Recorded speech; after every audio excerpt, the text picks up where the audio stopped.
আচ্ছা, আরেকটা বই যে দিলাম ওই বইটা কোথায়? এখানেই আছে, এখানেই আছে। হ্যাঁ, ঠিক আছে।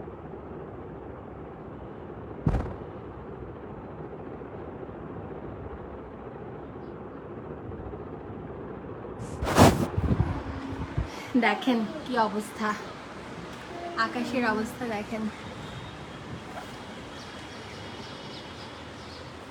কি ঝড়টা হবে।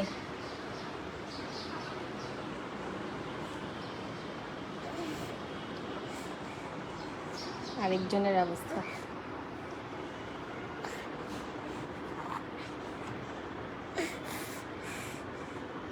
মাম্মা ক্লাস নিব কিভাবে? তুমি এরকম দুষ্টুমি দুষ্টুমি করলে।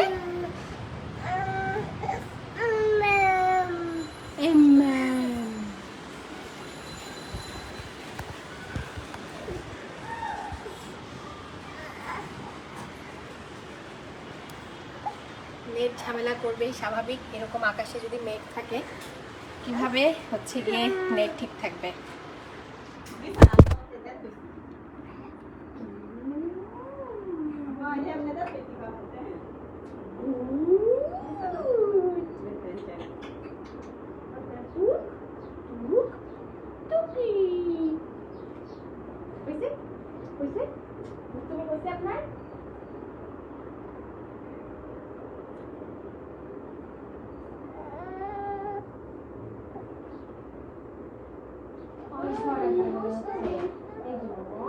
আপনার অনেক ঝড় আসবে, সবকিছু কালো হয়ে গেছে। আমার আজকে বিজেপিতে জানো হ্যাঁ, কি অন্ধকার অনেক খারাপ অবস্থা, ঝড় আসবে হয়ে গেছে। ভালো যা লাগবে না।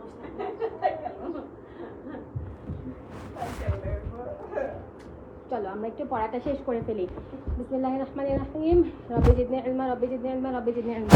শুনতে পাচ্ছেন কিনা একটু জানান। একটু ঝামেলা হবে নেট, এত খারাপ ওয়েদার, সো বুঝতেই পারতেছেন। মোবাইল তো নেওয়া যাবে না মাম্মা। তুমি মোবাইল নিয়ে গেলে মাম্মা কি করে ক্লাস নিব? আপনাকে অন্য কিছু দিই। না না, তুমি রিমোট নাও। এই যে রিমোট,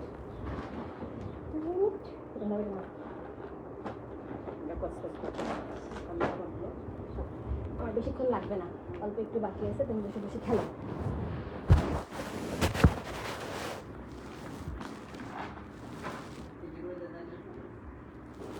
এটা কোত্থেকে বের হলো?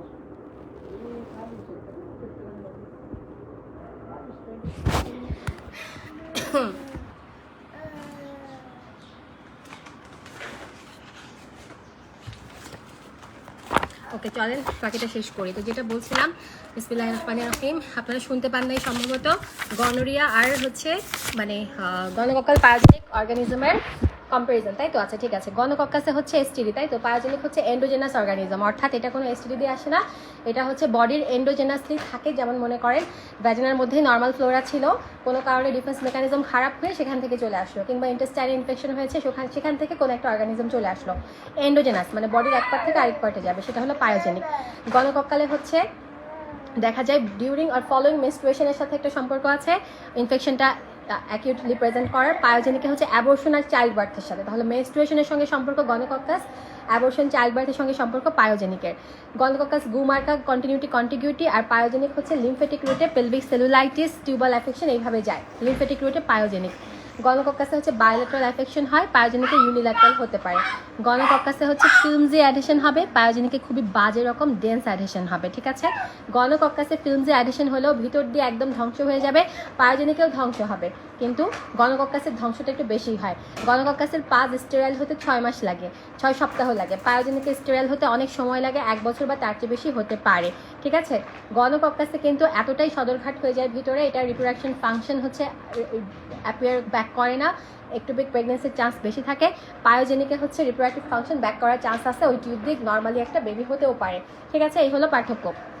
এখন হচ্ছে আসেন গনোকক্কাসের কি বলে সালফিনজাইটিসের যে কমপ্লিকেশন, এগুলো হচ্ছে পিআইডির কমপ্লিকেশনের মতোই, ঠিক আছে? তবে পায়োজেনিক থেকেও কিন্তু আপনার হতে পারে, পায়োজেনিক থেকেও কিন্তু পিআইডি হতে পারে। তো সেখানে মানে পেলভিক ইনফ্লামেশন হতে পারে, সেখানে হচ্ছে লিমফেটিক রুটের যে প্রবলেমগুলো সেগুলো হওয়ার চান্সেস থাকবে। মনে রাখবেন আমাদের সব কিছু পেলভিক অর্গান, তাহলে পেলভিক পেলভিক থ্রম্বোফ্লেবাইটিস, লোয়ার লিম্বের থ্রম্বোফ্লেবাইটিস, এগুলোর চান্সেস অনেক বেশি থাকে, স্পেশালি লিম্ফেটিক রুটে ছড়ালে, এবং হচ্ছে সেখান থেকে পালমোনারি এম্বোলিজমের চান্স বেশি থাকে। এটা একটু আলাদা করে মাথায় রাখার চেষ্টা করবেন। আচ্ছা, আর ক্রনিক সালপিনজাইটিস মানে হাইড্রোসালপিন, স্পাইরোসালপিন, chronic interstitial salpingitis isthmica nodosa. Salpingitis isthmica nodosa মানে সেখানে টিউবারকুলোসিস হতে পারে, এন্ডোমেট্রিওসিস হতে পারে, পিআইডিতেও হতে পারে, তিনখানে এটা থাকতে পারে। এখানে যেটা হয়, টিউবের যে মাসেল লেয়ারটা থাকে সেটা থিকেনিং হয়ে টিউবটা হচ্ছে একদম শক্ত রডের মতো হয়ে যায়, ঠিক আছে। হাইড্রোসালপিনস হচ্ছে গিয়ে মাইল্ড, মডারেট, সিভিয়ার। মাইল্ড যেটা সেটা হচ্ছে আপনার ছোট্ট অল্প একটু সামান্য, লেস দেন 15 মিলিমিটার, মডারেট হলে 15 থেকে 30, সিভিয়ার হলে মোর দেন 30। দেখতে দেখেন একটা চুরুটের মতো টোপলা মার্কা হয়ে গেছে, রিটর্ড শেপ। এবং মাথায় রাখবো যে নর্মাল কখনোই হচ্ছে গিয়ে আলট্রাসোনোগ্রামে দেখা যাবে না, দেখা গেলে সেটা অবশ্যই কোনো প্যাথোলজি আছে।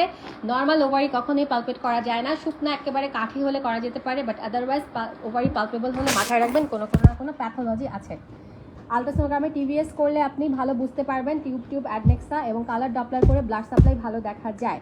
যদি আপনি দেখেন সসেজ শেপ অ্যাপিয়ারেন্স বলা আছে, beads on string sign, cog wheel sign, তারপরে হচ্ছে আপনার retort shape, tobacco pouch appearance, এগুলো সবই হচ্ছে ফ্যালোপিয়ান টিউবের ব্যাপার স্যাপার। আর রিং অফ ফায়ার প্যাটার্ন, এটাও ফ্যালোপিয়ান টিউবের, বাট ওটা একটপিক প্রেগনেন্সির জন্য, ঠিক আছে।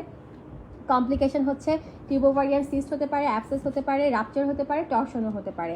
পায়াসেলপিস যখন ভিতরে পাস জমা থাকে, তাই তো। আচ্ছা, এগুলো আগে বিস্তারিত আর পরে পারবেন না, শুনে মনে রাখেন, শুনে শেষ করে তারপর একবার নজর বোলানোর সময় আরও কিছু চোখে পড়লে পড়বেন।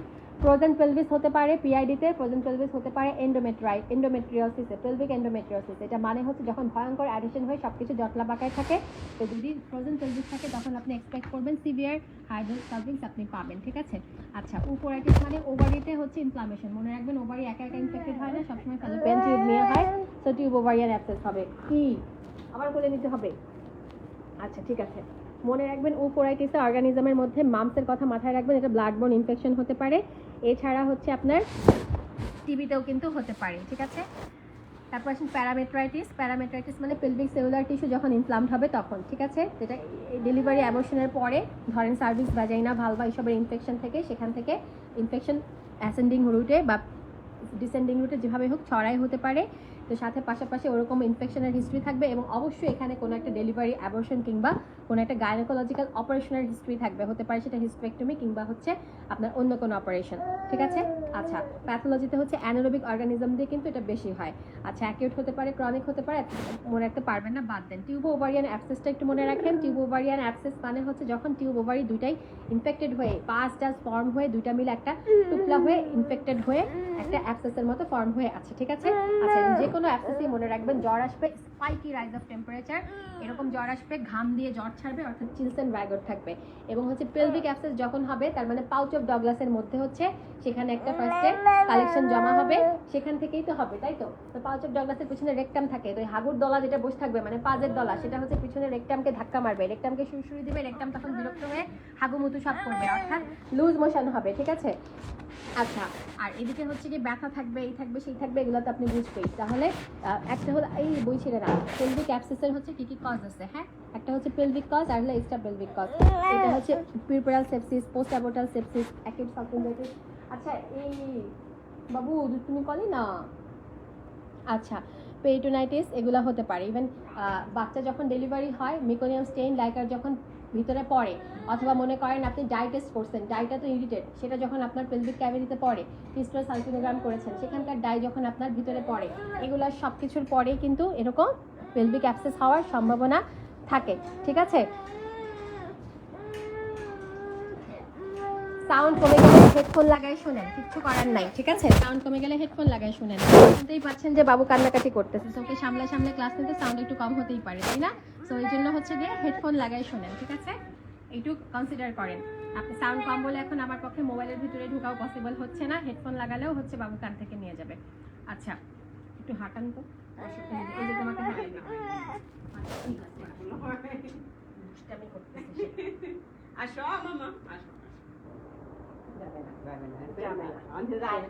মাম্মার কোলে বসে থাকবে, আপনার সাথে কোলে বসে বসে খাও, বসে থাকলে হবে না, শরীর না ফিরে খায় খায় মাম্মা খায়। আচ্ছা, সো হচ্ছে frequent passage of loose mucous stool, এটা একটু মাথায় রাখবো, ঠিক আছে। এরপরে হচ্ছে খেয়াল করেন যে যদি হচ্ছে আপনি বগি ফ্লাকচুয়েন্ট টেন্ডার মাস এরকম কিছু বলে পাউচ অফ ডগলাসে, তাহলে মাথায় রাখবেন এটা পেলভিক অ্যাক্সেস হতে পারে, ঠিক আছে? বগি ফ্লাকচুয়েন্ট মাস, হ্যাঁ, তাহলে পেলভিক অ্যাক্সেস। আবার হচ্ছে মাথায় রাখেন যদি হচ্ছে আপনাকে বলে বগি বগি বগি ইউটেরাস, বগি ইউটেরাস, হ্যাঁ, ডাউই ফিলিং আছে, সরি বগি না ডাউই, ডাউই ফিলিং, ডাউই ইউটেরাস হলে সেটা হচ্ছে মোলার প্রেগনেন্সি। ডাউই অ্যাবডোমেন অর্থাৎ ডাউই ইন্টেস্টাইন হলে সেটা কিন্তু ইন্টেস্টাইনাল টিবি, ঠিক আছে? এরকম হচ্ছে বুদ্ধি করে করে একটু মাথায় রাখতে হবে, ঠিক আছে? এখানে বসবেন, এখানে বসেন, ওকে। দেখেন এদিক দিয়েও আকাশের কি অবস্থা, ভয়ঙ্কর ঝড় হবে একটু পরে, দেখবো না আমরা একসাথে সবাই ঝড়।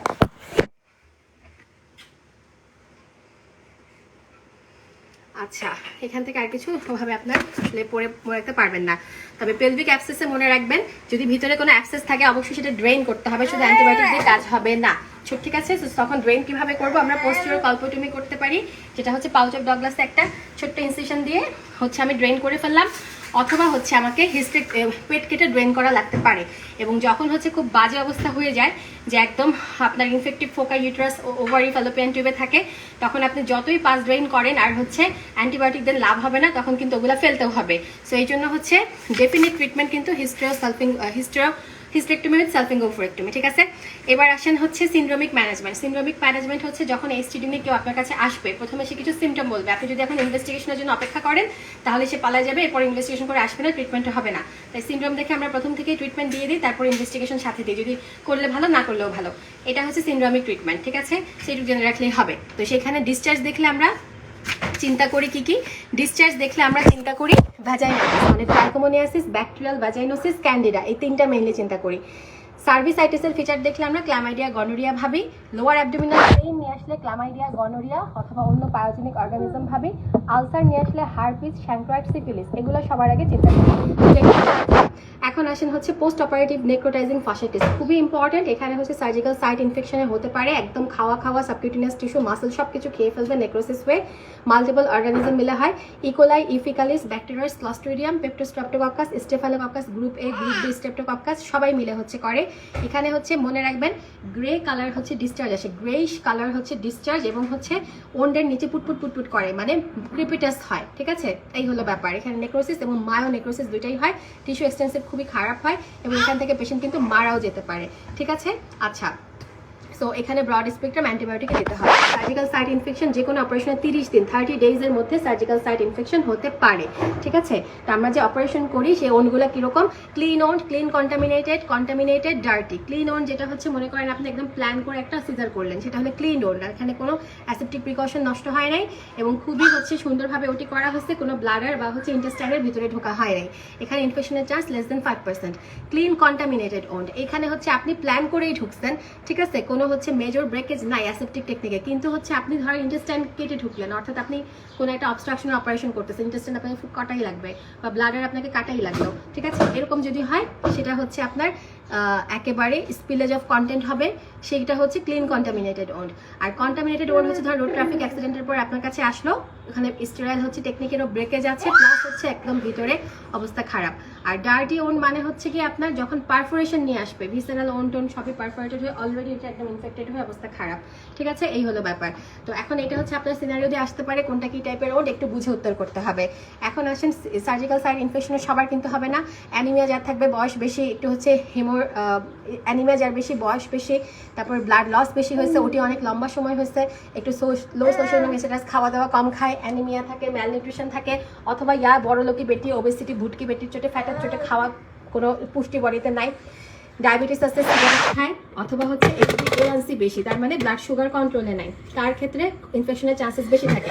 তো ইনফেকশন হচ্ছে কি superficial incisional, deep incisional, organ or space. Superficial incisional মানে যেটা হচ্ছে আমাদের ক্ষেত্রে বেশি পাওয়া যায়, ঠিক আছে? সো এখানে হচ্ছে কি আপনার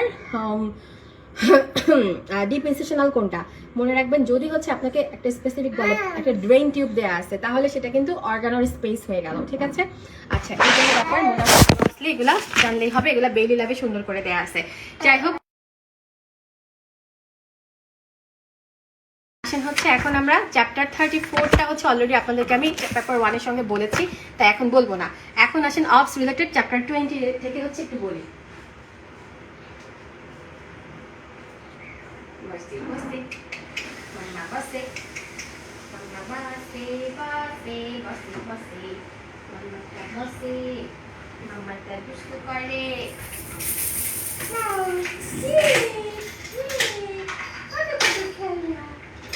খেলা করে মাম্মা খেলো কি করে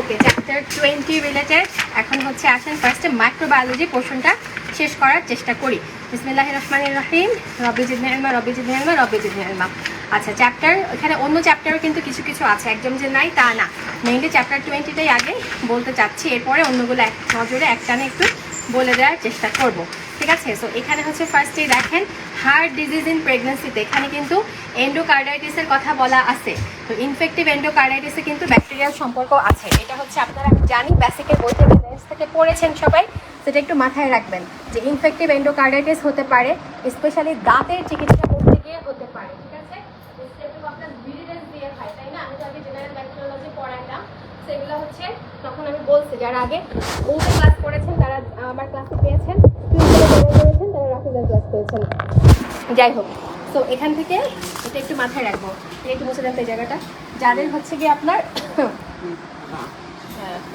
আচ্ছা যাদের হচ্ছে আপনার হার্ট ডিজিজ থাকে তাদের কিন্তু যে কোনো ইনফেকশন হওয়ার চান্সেস একটু বেশি থাকে ঠিক আছে আচ্ছা এরপরে যদি ডায়াবেটিস থাকে তাদেরও কিন্তু ইনফেকশনের চান্সেস বেশি থাকে মনে রাখবেন ডায়াবেটিস যাদের থাকে তাদের প্রম হতে পারে পলিহাইড্রামিউস হতে পারে পলিহাইড্রামিউস থেকে প্রম হতে পারে প্রম হয়ে কিন্তু সেখান থেকে অ্যাসেন্ডিং রুটে কোরিও ইমিউনাইটিস হতে পারে এবং প্রমের সঙ্গে মনে রাখবেন গ্রুপ বি স্ট্রেপ্টোকক্কাস সবসময় রিলেটেড যে গ্রুপ বি স্ট্রেপ্টোকক্কাস হচ্ছে মায়ের এন্ডোমেট্রাইটিস করবে আর বাচ্চার নিউনেটাল সেপসিস করবে ঠিক আছে আচ্ছা এরপরে হচ্ছে আসেন জন্ডিস ভাইরাল হেপাটাইটিস এটা আমি ওই দিনই জাস্ট পড়াইছি হেপাটাইটিস হচ্ছে hepatitis A B C D E G ঠিক আছে তার মধ্যে ফিকো ওরাল রুটে ছড়ায় কোনটা হেপাটাইটিস এ হচ্ছে ফিকো ওরাল রুটে ছড়ায় বিতে কোনো ফিকো ওরাল রুট নাই এটা প্যারেন্টাল রুটে ছড়ায় সেক্সুয়াল কন্ট্যাক্টে ভার্টিক্যাল ট্রান্সমিশন এবং ব্রেস্ট মিল্কে খুবই কম ছড়ায় বাট ছড়াতে পারে হেপাটাইটিস সিটা হচ্ছে কিছুটা ফিকো ওরালে ছড়ায় তবে মেইনলি ব্লাড বর্ন ছড়ায় সেক্সুয়াল রুটে এটা ছড়ায় বাট একটু কম হেপাটাইটিস ডি যেটা এটা হচ্ছে গিয়ে মেইনলি হেপাটাইটিস বি এর মতো করে ছড়ায়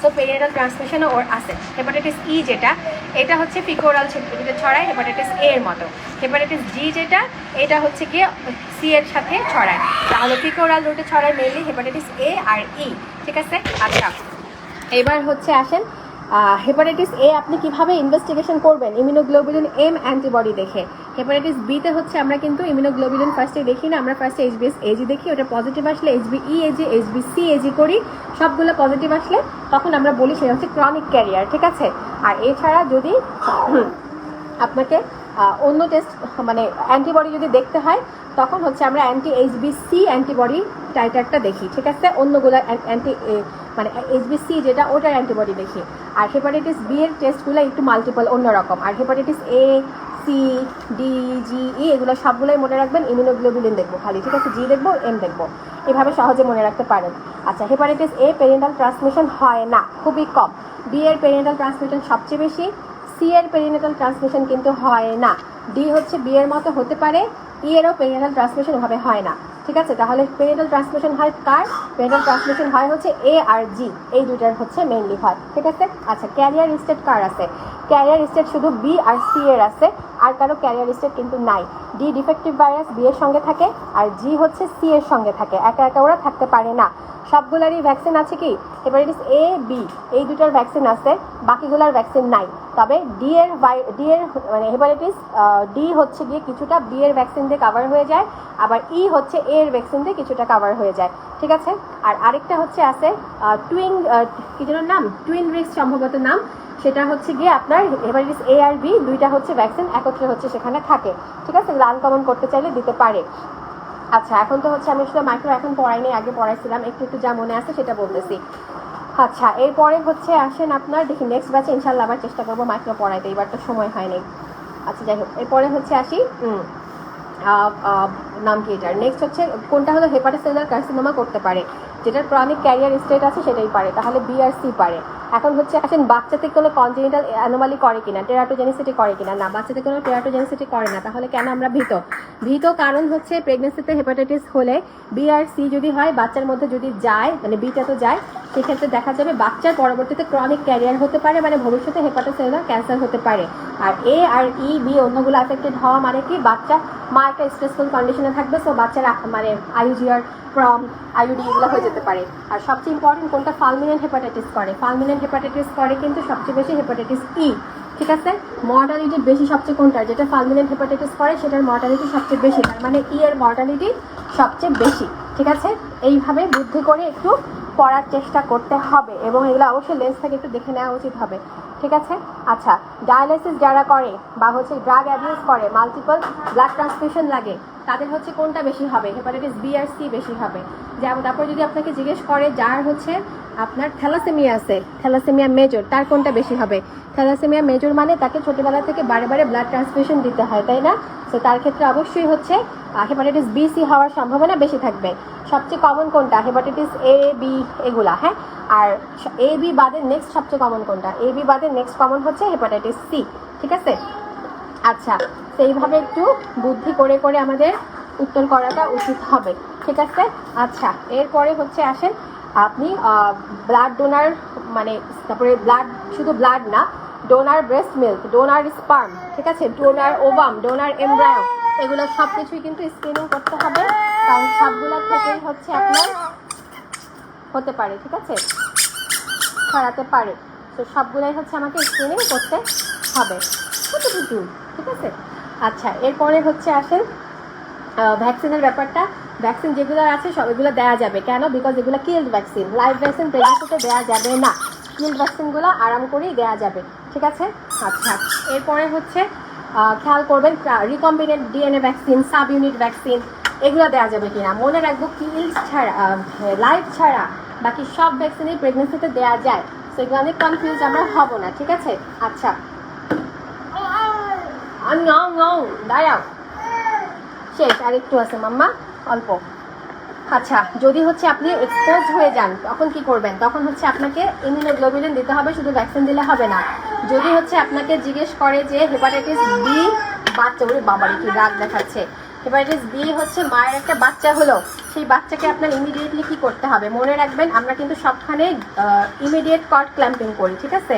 শুধু হচ্ছে গিয়ে ডিলেট কর্ড ক্ল্যাম্পিং করতে বলি এখন সবখানে। কিছু কিছু ক্ষেত্রে ইমিডিয়েট কর্ড ক্ল্যাম্পিং এর কথা বলা, তার মধ্যে হচ্ছে কি কি আছে, যেমন ধরেন তার মধ্যে আছে যদি এমন হয় যে বাচ্চা একদম অবস্থা খারাপ, রিসাসিটেট করতে হবে, তো তখন ইমিডিয়েট করব। মায়ের অবস্থা খারাপ, সিপিআর দিতে হবে, দ্রুত, এত ব্লিডিং হচ্ছে দ্রুত ক্লোজ করতে হবে সিজারের পরে, তখন হচ্ছে গিয়ে, বা পিপিএইচ হচ্ছে ভয়ঙ্কর ভিডিওর সময়, তখন হচ্ছে আপনাকে অবশ্যই ইমিডিয়েট ক্ল্যাম্প করতে হবে। এছাড়া যদি হেপাটাইটিস বি পজিটিভ হয়, এইচআইভি পজিটিভ হয়, কিংবা হচ্ছে আপনার আরএইচ নেগেটিভ মা হয়, তাহলে অবশ্যই ইমিডিয়েট কর্ড ক্ল্যাম্পিং করতে হবে, ঠিক আছে। এগুলো হচ্ছে একটু মাথায় রাখবো। এই যে মোমো খয় কিচ্ছু খায় না, একটা মুখই খুলতে চায় না, ওকে কি যে করবো বুঝতেছে না আসলে। আচ্ছা, যাই হোক, তারপরে হচ্ছে যদি হেপাটাইটিস প্রেগনেন্সিতে হয় তাহলে হচ্ছে আপনাকে অবশ্যই হচ্ছে নিউট্রিশন, রেস্ট এগুলো মেনটেন করতে হবে, আইসোলেট রাখতে হবে, এবং হচ্ছে মনে রাখবো পায়খানা পরিষ্কার রাখতে হবে, ঠিক আছে। ল্যাকটোলস দিয়ে পায়খানা সারাক্ষণ পেশেন্টকে প্রত্যেকদিন হাগু করাতে হবে। তবে হেপাটাইটিস হলে কিন্তু মনে রাখবো যদি লিভার অ্যাফেক্টেড হয়, সো যেই প্রবলেমটা হতে পারে সেটা হলো ভিটামিন ই ডিপেন্ডেন্ট যে ক্লটিং ফ্যাক্টর লিভারে প্রডিউস হয়, সেগুলো ডেফিসিয়েন্সি থেকে ব্লাডে হচ্ছে কোয়াগুলেশনের ঝামেলা করা, তো এই জন্য ভিটামিন কে হচ্ছে দিতে হবে, ঠিক আছে। আচ্ছা, ঠিক আছে, বুঝছি তো মাম্মা, মাম্মা ক্লাস নিচ্ছি, বাপারে, ধরো না। আচ্ছা আচ্ছা, এরপরে হচ্ছে আসেন টিউবারকুলোসিস ইন প্রেগনেন্সি, ঠিক আছে।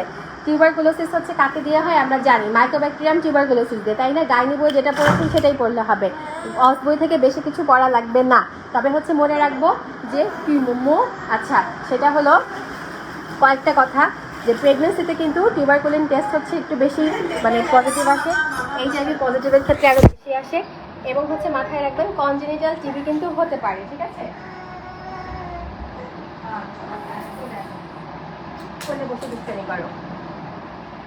কনজেনিটাল টিবি হতে পারে, যদিও খুবই রেয়ার, কিন্তু হতে পারে, ঠিক আছে।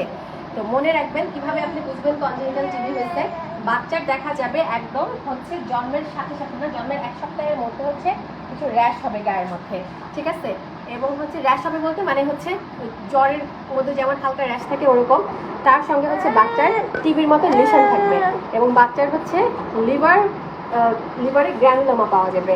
তো এগুলো হচ্ছে এটা কমন, আনকমন করতে চাইলে, কঠিন করতে চাইলে 1-2টা দিতে পারে। কঠিন জিনিসের জন্য আপনি কখনো ফেল করবেন না, কারণ সহজ জিনিস পারলে আপনি অলরেডি 5 মার্ক তুলে ফেলবেন। সহজে যখন ভুল করবেন তখনই আপনার ফেল মার্ক হওয়ার সম্ভাবনা বেশি থাকবে, ঠিক আছে? যাদের প্রিপারেশন অনেক ভালো তাদের হয়তো কঠিন কঠিন প্রশ্ন উত্তর করতে পারেন, ঠিক আছে? আচ্ছা, তো এখন হচ্ছে একটা ইম্পর্টেন্ট জিনিস, যদি হচ্ছে কারো অ্যাক্টিভ টিবি থাকে, হ্যাঁ, তখন বা হচ্ছে টিবি থাকে, ধরেন টিবি হচ্ছে কি আপনার ডায়াগনোসিস টেস্টে হচ্ছে টিবিতে পজিটিভ আসলো কিন্তু কোনো সিমটম নাই, অ্যাসিমটোমেটিক, তখন হচ্ছে আপনি পুরো প্রেগনেন্সি জুড়ে তাকে আইসোনিয়াজিড দিবেন, ঠিক আছে? এগুলো পেপার 2 এর পর আমি একসঙ্গে বলে দিচ্ছি, ঠিক আছে? আচ্ছা, তো এগুলো ব্যাপার স্যাপার। এরপরে হচ্ছে আসেন ব্রেস্ট ফিডিং করা যাবে কিনা। ওই কোভিডে যেমন হচ্ছে আমরা বলি যে মা কোভিড পজিটিভ থাকলে ব্রেস্ট ফিড করতে পারবে, প্রিকশন মেনটেন করে, যে বাচ্চাদের দিকে তাকে হাঁচি দিব না, মুখে মাস্ক করবো, ঠিক আছে? এখানেও করা যাবে, ঠিক আছে? তবে বাচ্চাকে চেষ্টা করব যখন হচ্ছে বাবু ব্রেস্ট ফিড খাবে তখন হচ্ছে আইসোনিয়াজিড সিরাপ হচ্ছে তাকে দিয়ে রাখতে, ঠিক আছে? কি লাগবে বলো তুমি, এটা ধরা যাবে না। আচ্ছা, এরপরে হচ্ছে আসেন আগেও বলছি যদিও পেপার 2 এর পড়া, সেটা হচ্ছে গিয়ে টিবি যদি হয় সেই ক্ষেত্রে যদি অ্যান্টি টিবি ড্রাগ খায়, রিফাম্পিসিন খাওয়া অবস্থায় কিন্তু পারবেন না, তাহলে ওটিপি ফেলিওর হবে, এটা আমরা জানি, ঠিক আছে? আচ্ছা, তো এরপরে হচ্ছে আসেন নেক্সট হচ্ছে সিফিলিস। সিফিলিস হচ্ছে কি লাগবে বলো বলো। সিফিলিসে হচ্ছে দেখি এক্সট্রা তেমন কিছু নাই এখানে, গাইনিতে সিফিলিস যা পড়ছেন সেটা আগে পড়বেন। এরপরে হচ্ছে জানবো যে প্রাইমারি সিফিলিস, সেকেন্ডারি সিফিলিস, দুইটা অবস্থায় হচ্ছে প্রেগন্যান্সিতে ভার্টিক্যাল ট্রান্সমিশন হতে পারে। ভার্টিক্যাল ট্রান্সমিশন হলে হচ্ছে যেটা হবে কনজেনিটাল সিফিলিস, ঠিক আছে? তো কনজেনিটাল সিফিলিস কি মায়ের হচ্ছে যদি এইচআইভি ইনফেকশন থাকে তাহলে সিফিলিস বেশি হতে পারে। এবং হচ্ছে বাচ্চার ক্ষেত্রে প্রবলেম কি করে, সিফিলিসের জীবাণু যেটা করে সে হচ্ছে গিয়ে প্লাসেন্টা দিয়ে যায়, প্লাসেন্টা দিয়ে যাওয়ার সময় প্লাসেন্টার ভেসেলগুলোকে ধ্বংস করে যায়, এন্ড আর্টারাইটিস করে। তাতে করে যেটা হয় প্লাসেন্টাকে বাচ্চাতে ব্লাড সাপ্লাই দেওয়ার জন্য প্লাসেন্টাকে অনেক কষ্ট করতে হয়, তো প্লাসেন্টাটা অনেক বড় হয়ে যায়, ঠিক আছে? কিন্তু সে হচ্ছে প্লাসেন্টা ধ্বংস করে দিয়ে সব হচ্ছে চলে যায় ইয়ার ভিতরে, বাচ্চার ভিতরে, তখন কিন্তু তাহলে প্লাসেন্টার বায়োপসি করলে আপনি কোনো সিফিলিসের জীবাণু পাবেন না, ঠিক আছে? এই হচ্ছে ব্যাপার। কি লাগবে, সে খুবই রাগ দেখাচ্ছে, আর অল্প একটু আছে, মাম্মা শেষ করে দিই, চলো। আচ্ছা, আমার মনে হয় আমি একটু পরে আবার আসি, একটু পরে এসে এটার সঙ্গে মেগা এক্সাম 5 এর রিভিউ একসঙ্গে করে দেবো, ঠিক আছে? অনেক বেশি কান্নাকাটি করতেছে, তাই হচ্ছে কান্নাকাটি একটু ইরিটেট করতেছে, ওকে হচ্ছে একটু সামলাই আসে, আপনারা এর মধ্যে খেয়ে দিয়ে নেন, ওকে? আল্লাহ হাফিজ।